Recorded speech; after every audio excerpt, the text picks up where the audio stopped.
Hello everyone. If you like what I'm doing here, please consider subscribing, liking, and commenting. It would really help the channel out quite a bit. Thank you very much.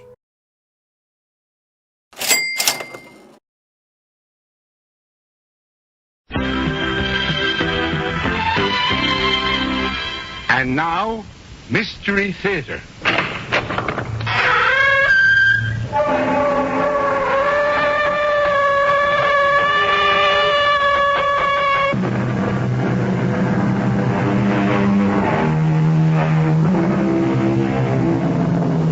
Come in. Welcome. I'm E.G. Marshall. Outside the Straits of Gibraltar, to the northwest of Cadiz, lie some of Spain's most beautiful beaches, protected by island sandbars. And to the south of Cadiz, the towering mountains begin to rise, on one of which, Monte Alegre, is the hacienda which holds the heart of this story.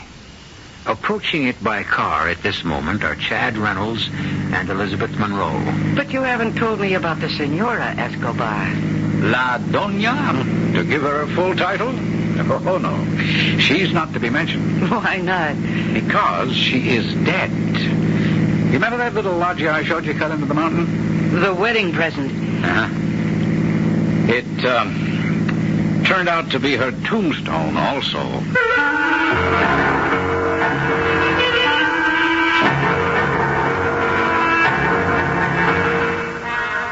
Our mystery drama, The Devil's Leap, was written especially for the Mystery Theater by Ian Martin and stars Mercedes McCambridge.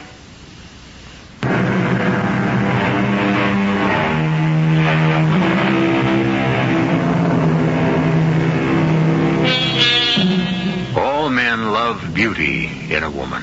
America has worshipped a long line of beauty queens, sex symbols, love goddesses.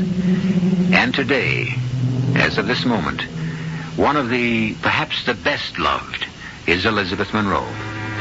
Sitting with her agent Mark Burns, a longtime friend, at a table at Madrid's brightest, newest, and most expensive nightclub, La Ronda.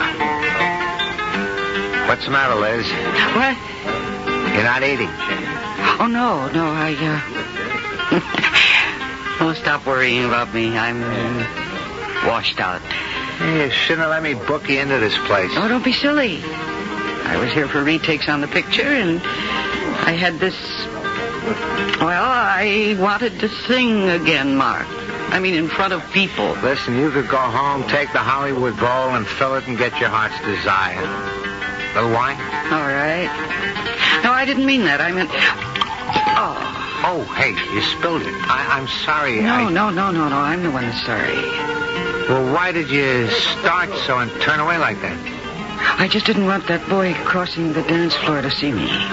You mean Joe College or whatever he is? I mean Don Pedro Escobar de Villarmo. Oh, okay.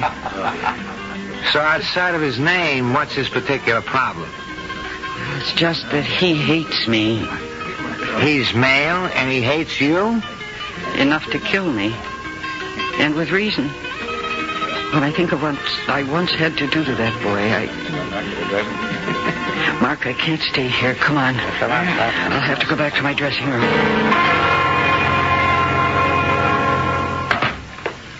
Okay, Liz, I'll bring the dinner back here. Why the sudden flight? I told you, Mark. It's that boy. Are you really afraid of him? Maybe I better... No, not physically. It isn't like that.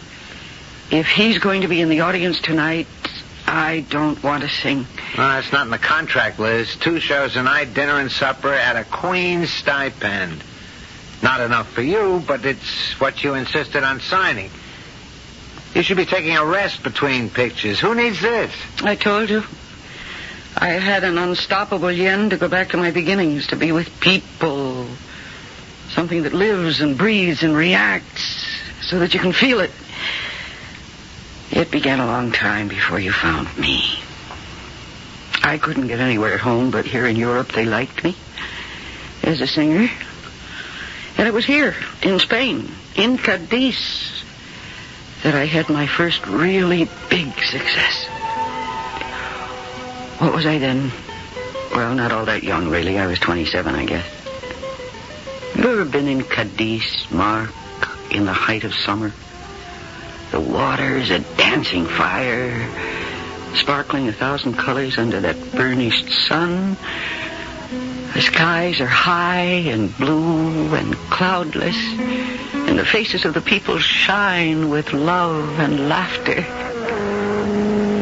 One night at dusk, one of my most insistent suitors, a party boy from the American jet set with too much money and too little else, was driving me to a weekend party at the Hacienda Monte Alegre, which is the home of Don Emilio Escobar de Villarmo.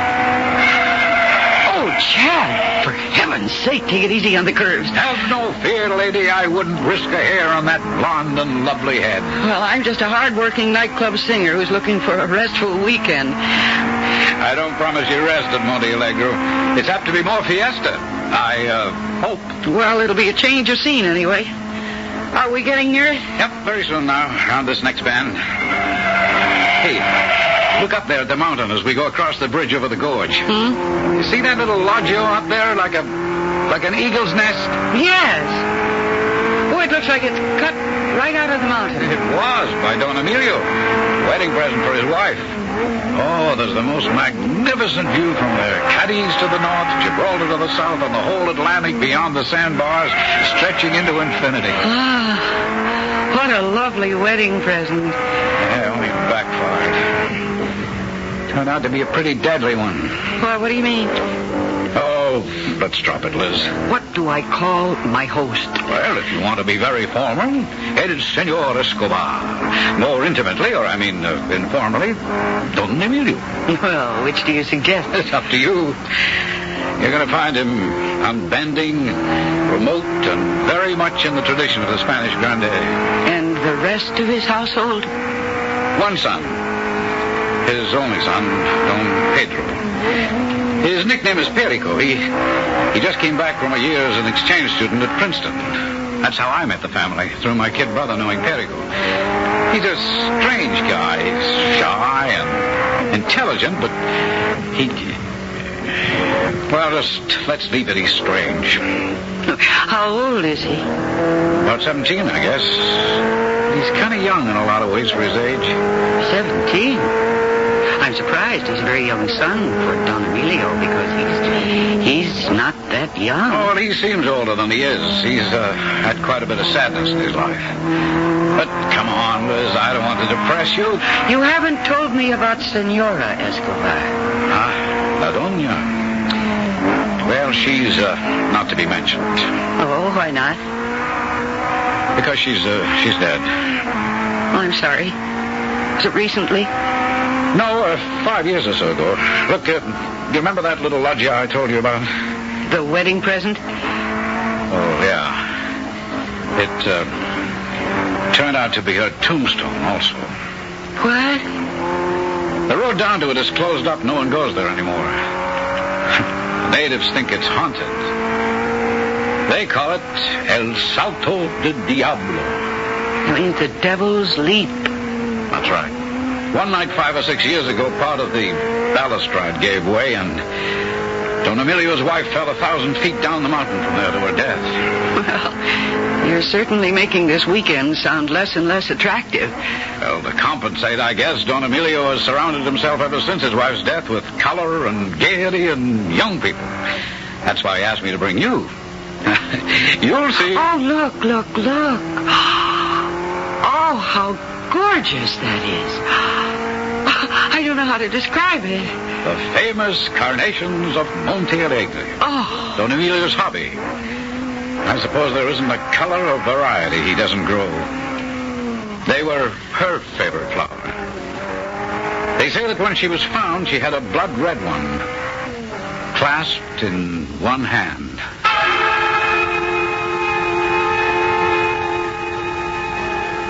And that was how I first came to the Hacienda Monte Alegre, the happy mountain.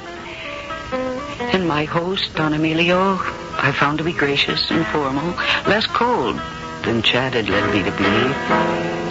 And while he stood aloof from the merriment, It was not he who brought the chill with the coming of dusk, as if the ghosts of long-gone days still lurked in the shadowed halls.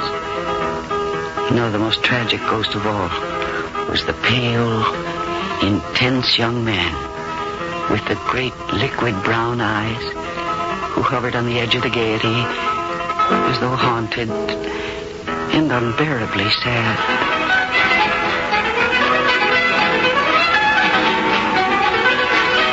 Hello, Don Pedro. Senorita, We haven't had much of a chance to talk since we met. I am not a very good talker. I saw you talking to my father. Yes, naturally, he's my host. Yes, but...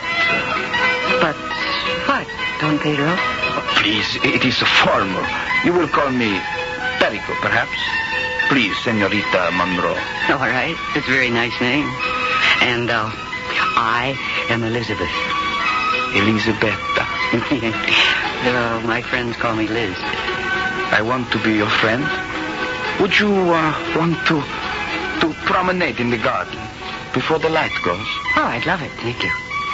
So much smoke in here and noise, and those are two things I want to get away from. Come with me, Senor. I mean, Liz. I must talk with you.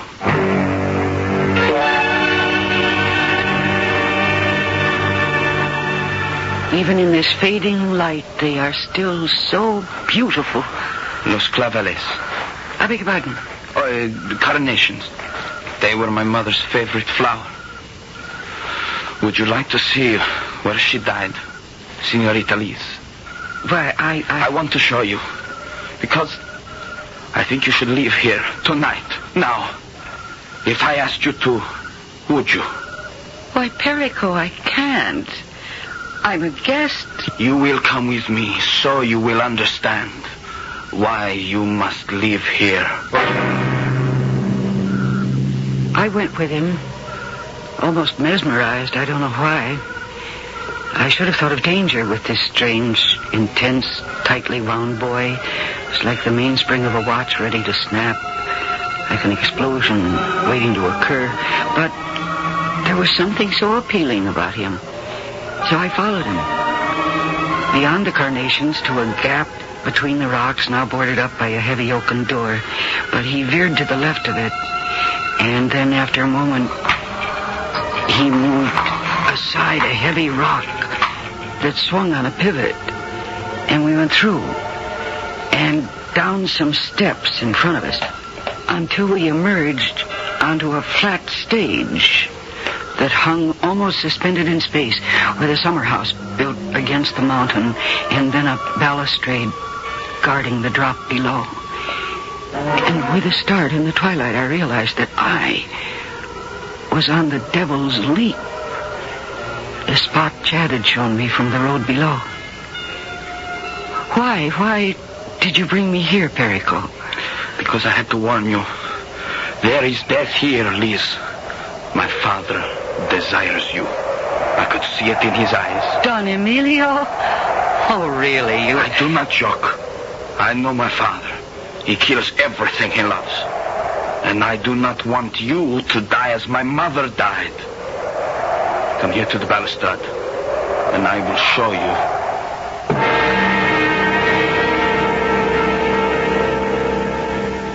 In the half-glow of twilight, there is something strange and terrifying about this tortured young man. What wild fancy has opened up his shyness and made him pick on Liz to bring to this deadly spot? I'll be back shortly with Act 2.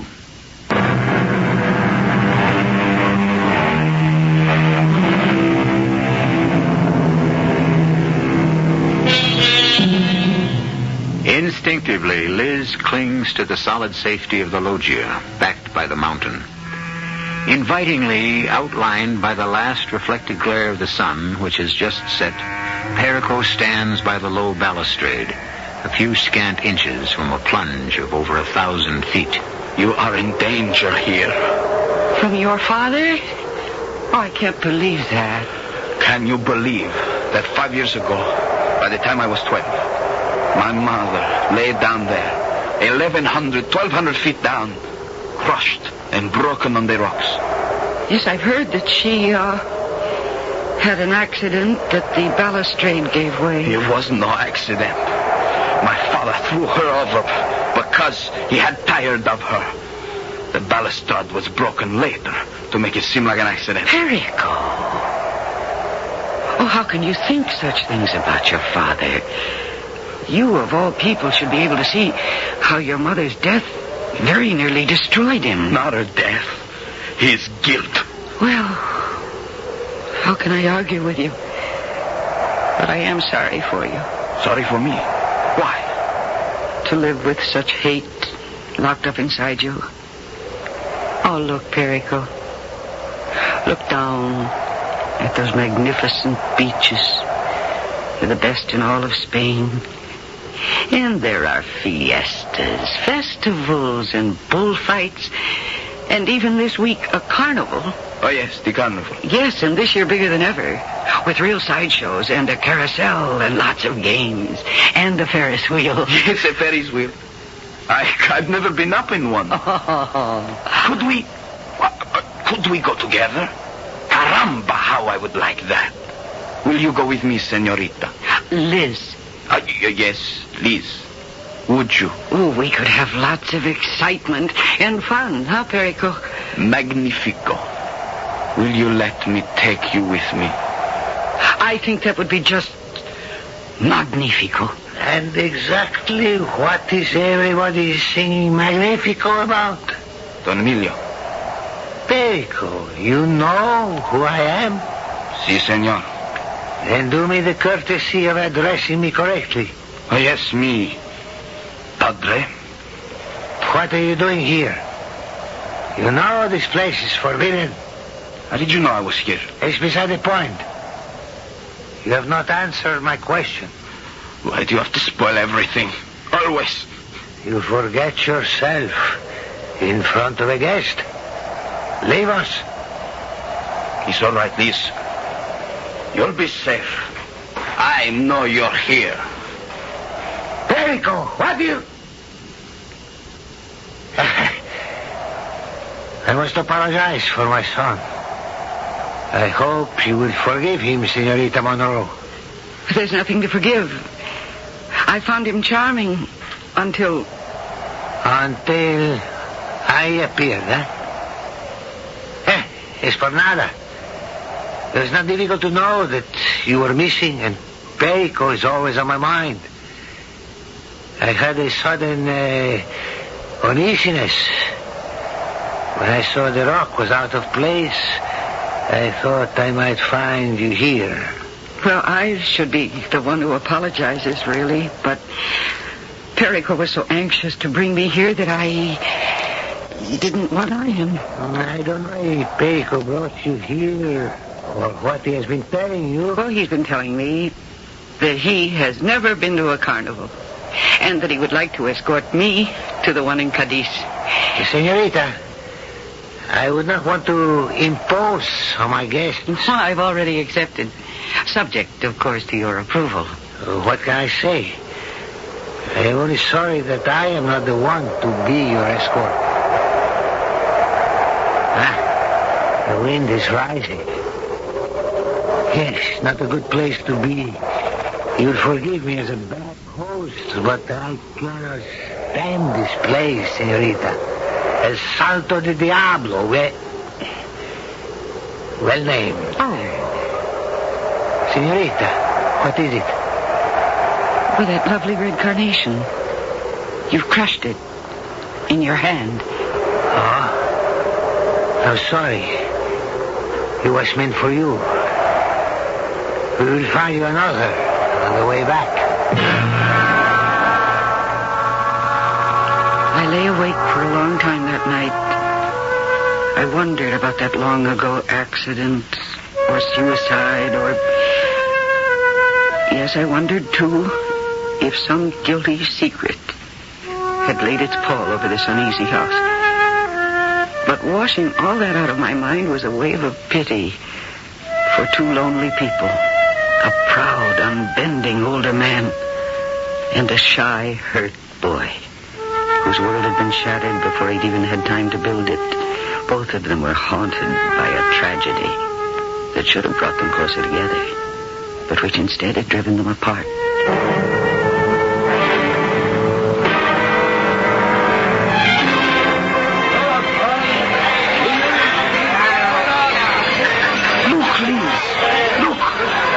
A man who is eating fire. How can it not hurt? It doesn't seem to. But the torch is burning the paper. See? Ayah! Look here! A donna colossal. A woman enormously fat. Come, Liz, come. It was hard to recognize this excited, boy. But that's what he was like. To imagine him as he was now, full of bubbling good spirits, as being the same person as the pale, retiring, tortured Perico of Monte Alegre. And as I followed him from booth to booth at the carnival, I found that I was feeling as young and as full of life and laughter as he. Now come, we must ride the Ferris wheel. We entered our little cage at the bottom of the huge wheel, and seconds later we were whirling upwards.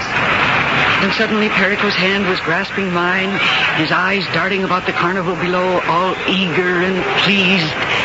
And then just as suddenly as we stopped at the crest, his grip was agonizingly strong. What is it, Perico? I am afraid. Why, there's nothing to be afraid of. It is like El Salto del Diablo. So high above. Oh, no, forget about that. You don't understand. It is when I am on heights, I have this. I want to throw myself over or push. No, you're not going to fall. Not while I'm with you. If only you could always be with me, Liz. But then nobody is. Nobody. I'm sorry. You're sorry for what? And yet... There you are, you see? Now there's nothing to worry about. Here we go, down again. Everything is all right. But everything was not all right. A shadow had passed across the bright day. And something twisted in this boy sprang back like a spring released to its original form. And that challenged me.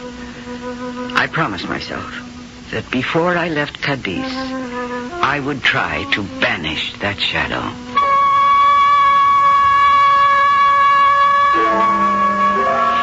In the next 2 weeks, I saw a lot of Perico. We swam together from the golden beaches. We laughed and danced at fiestas. We sat entranced at the bullring. I stayed too at Monte Alegre a great deal, playing chess in the evening with Don Emilio, or dining at the great carved oak table while he talked of poetry, or the theater, or the past glories of Spain. But my time with father and son was mostly divided. I could not bring them together. And at the last, at the end of my singing engagement, I had to leave Monte Alegre, suddenly, without warning, and forever. We had gone, Perico and I, that last day on a picnic far from the hacienda. It was a drowsy, lazy summer's day. And after the picnic lunch, we lay back, dozing in the shade of an orange grove. Que dia maravilloso. I could die this moment. Thank you for the compliment. I mean, because I am so happy. I am too. What a pity it has to end. To end? Oh, yes, Perico. I can't be on vacation forever. I've got to leave and get back to work. You cannot leave me. What shall I do? Well, you go to college, find new friends. I do not want new friends. Well, for your father's sake. Don't mention his name. I hate my father. Oh, I don't think that's true. He killed my mother. No, I don't think that's true either. You talked to my father. Have you asked him? No. It's as hard to talk to him sometimes as it is to you. To me? Yes, to you. Even though you say we are friends. Friends? You are not my friend, you are... I am what? Oh, tú eres mi vida. Y I adore you with all my heart. Te amo. Chime. No, not me, Perico. Oh, no. Oh, what a fool I've been. I should have known. Why? Because I am so much older. No, when I've been with you, I've been thinking of you as a... Don't say it. It is my fault. Now I'm so ruined. I never meant to tell you. It's hopeless. Perico. Completely hopeless. Perico, come here. Don't touch me. Of course I'll touch you. Come here now. There. Now, here in my arms. Listen to me. There's nothing so terrible about love, Perico. Would you wait for me? That's up to you. You have so many things to finish first. There's college. And where you want to go with your life. You have a world to conquer. If I could, I would lay it at your feet. So I think that you could. But first, conquer it. And yourself. Then it is not hopeless. Nothing is ever hopeless, Perico. Nothing in this whole wide world.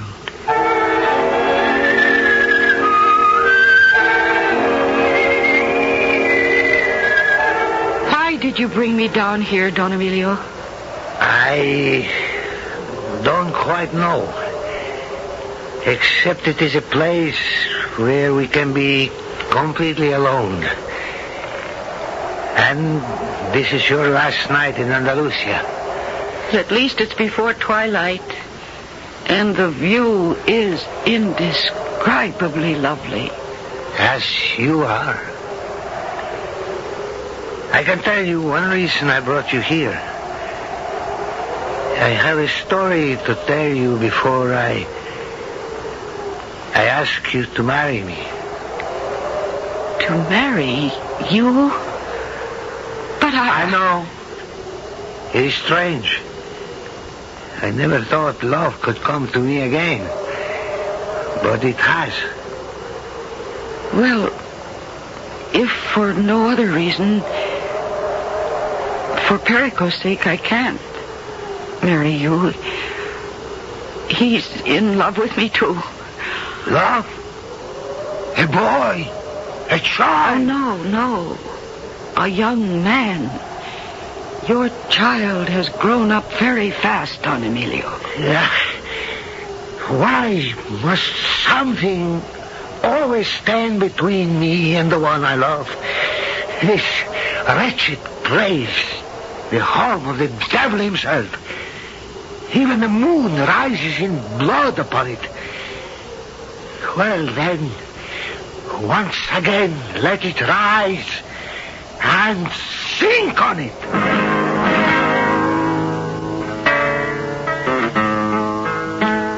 With the same sudden violence as he had earlier crushed a blood-red carnation in his hand, Don Emilio moves across the terrace towards Elizabeth Monroe, and she, in sudden and unanticipated terror, braces her back against the balustrade that is the only protection between her and the sheer drop below. I shall return shortly with Act 3.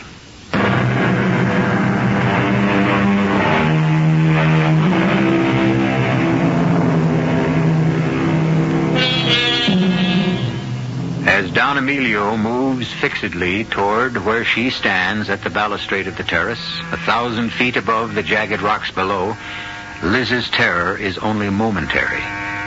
Because almost simultaneously, she sees that the Don's eyes are not fixed on her, but on the void beyond her. And instinctively, she flings herself back against him, dragging him away from the awesome drop. No, Don Emilio, no. No, that's not the answer. That's never the answer. Let me go. And repeat your wife's mistake. My wife's mistake? Yes. What do you know about my wife? Nothing. Only it's obvious that between you and Perico, who should know best, neither one of you thinks that her death was an accident. How could you know that? I don't know that. It's only my guess. Perico thinks you pushed her to her death, and I think that you believe that Perico was the one who caused it. Would you like to know the truth? If it will help you and Perico. It would be a relief to tell it to someone. And perhaps just once to be believed. She was very beautiful, Dolores. Almost as lovely as you. I loved her. How can one measure? I would have gladly died for her. And even though I was older, I thought she loved me. Then came a summer like this, 5 years ago when Perico was 12. We had gone that day to a corrida, and the matador was insolent, slim, young, careless. But Dios, he was magnificent in the ring. And your wife, Dolores, fell in love with him. All that summer, he was to fight in Andalusia, Cadiz, Granada, Sevilla. Sometimes she followed him. And when she didn't, they met by night. Here, in this loggia, in the shadow of my own roof. And all this time you stood by and said nothing. She would not hear me. I kept thinking it would end. She would see this empty, strutting pigeon for what he was and come back to me. Till at last, I knew I must end it. You don't mean that Perico is right?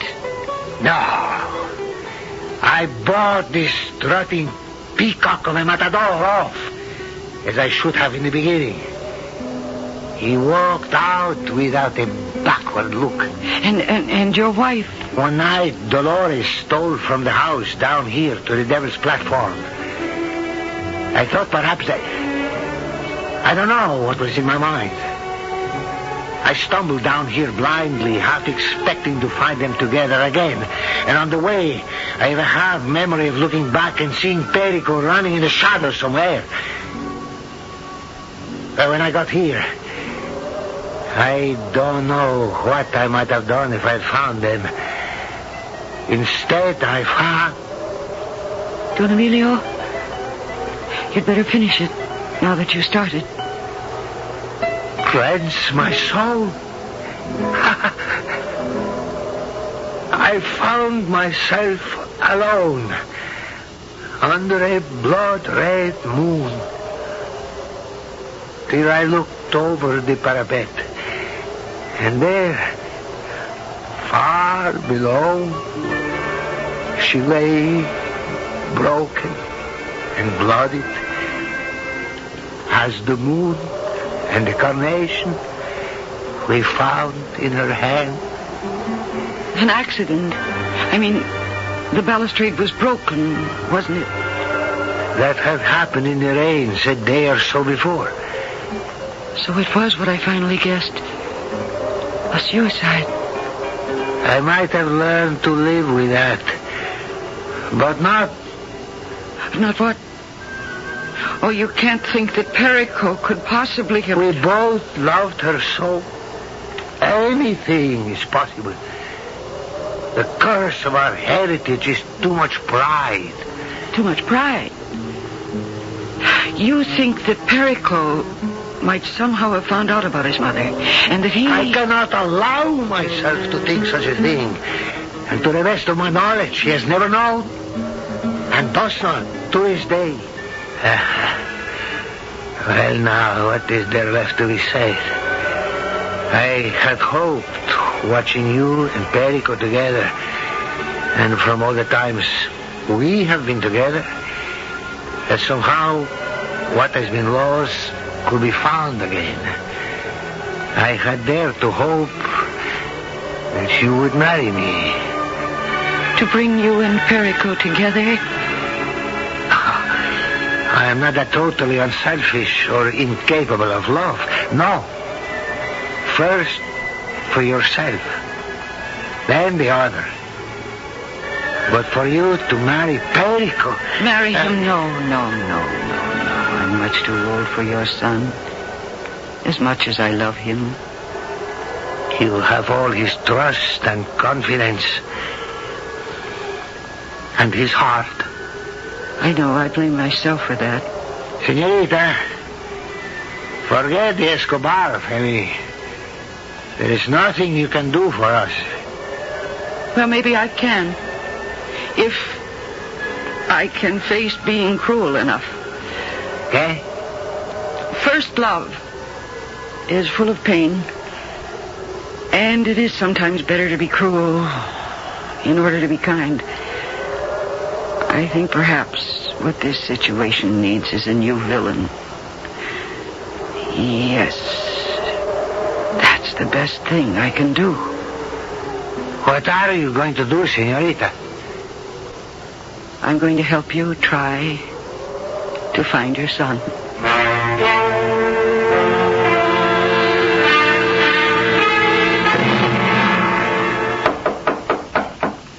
Yes, who is it? Perico. Oh, Perico. All right, come on in. Buenos dias, Liz. Isn't it a beautiful day? Everybody seems to be smiling. What are you doing? Well, as you can see, I am packing. To leave? Yes, to leave. Yesterday you were not planning to leave. Why now? Oh, don't you know about women, Perico? They're just like the weather. They're subject to change without notice. There is a man. That Chad. Or someone. You are in love with another man. Oh, don't be silly, Perico. Don't treat me like a child. Well, then don't act like one. But yesterday you said... I thought you were going to wait. I thought you loved me. Yesterday was another day. That was sweet and amusing, and it suited my fancy. But today, I am going away. Now, will you please lift that bag off the bed for me? Yes, of course. But I cannot understand you. Well, then don't try. And I'm not going to apologize. Yes, I led you on. Only to find that you are not ready for love. Just as I did with your father. My father? Oh, yes. Did you know he asked me to marry him? He... what? Well, why do you act like that, Perico? Your father's lonely, too. Well, that is his fault. He got what he wanted. Are you so sure? Have you ever talked about it, you two? No, and I never will. Besides, he has nothing to do with this. What matters is you and me. Oh, there never was a you and me, Perico. Or me and your father. I'm sorry. It was a long, hot summer. It amused me to play with both of you. But now that game is over. I will kill myself. Oh, I hope not. Why don't you talk to your father about it first? You might learn something. All right, I will. At least he is a man. A man you can trust. But I say one thing before I leave, Senorita Monroe. Yesterday, I say I love you. With all my heart. I take back those words. Today, with all my heart and forever, I hate you. And I don't blame you, Perico. Right at this moment, I'm not very fond of myself.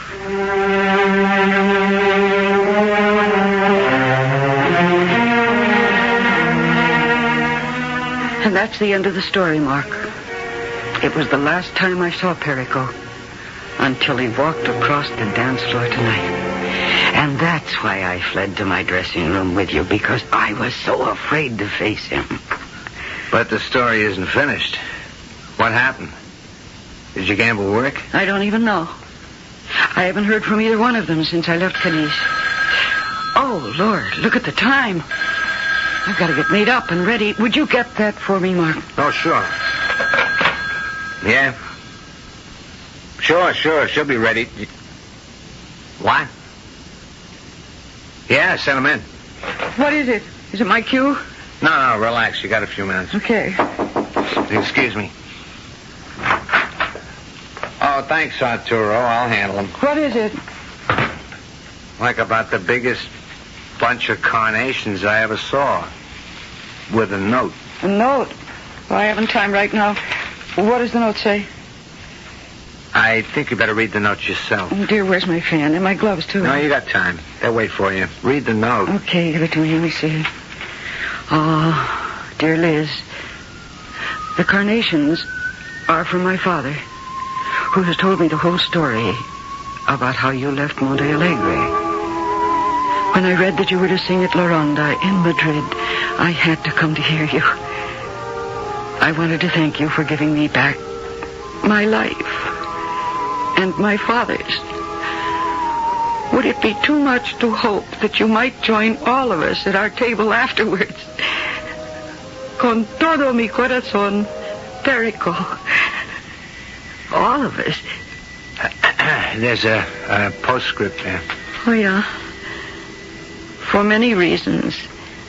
Mainly that I want you to meet my fiancé. Oh, Mark, I'm so glad. It worked for them. That's your intro, baby. Better get going. All right. Except... What? Oh, Mark, I'm so tired of this. The pressure and always being on. I want to be me just the way I was that summer. Okay, Liz. We can arrange that, too. If you want to. Oh, if I want to. It's always been an open contract between us. All right, then. I'm closing it right now. And we can announce our engagement when we join the Escobar. Oh, I don't want to crowd you. How can you get any closer? I just woke up to what I should have known all along. Yo te adoro, dear Mark.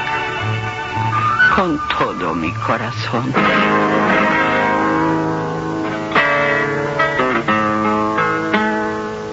The reunion with Perico and Don Emilio and the new young bride-to-be after the show was a warm and wonderful one. And Don Emilio, older and frailer now, was exalted beyond belief by the coming marriage of his son and, in a sense, his daughter. I'll be back shortly.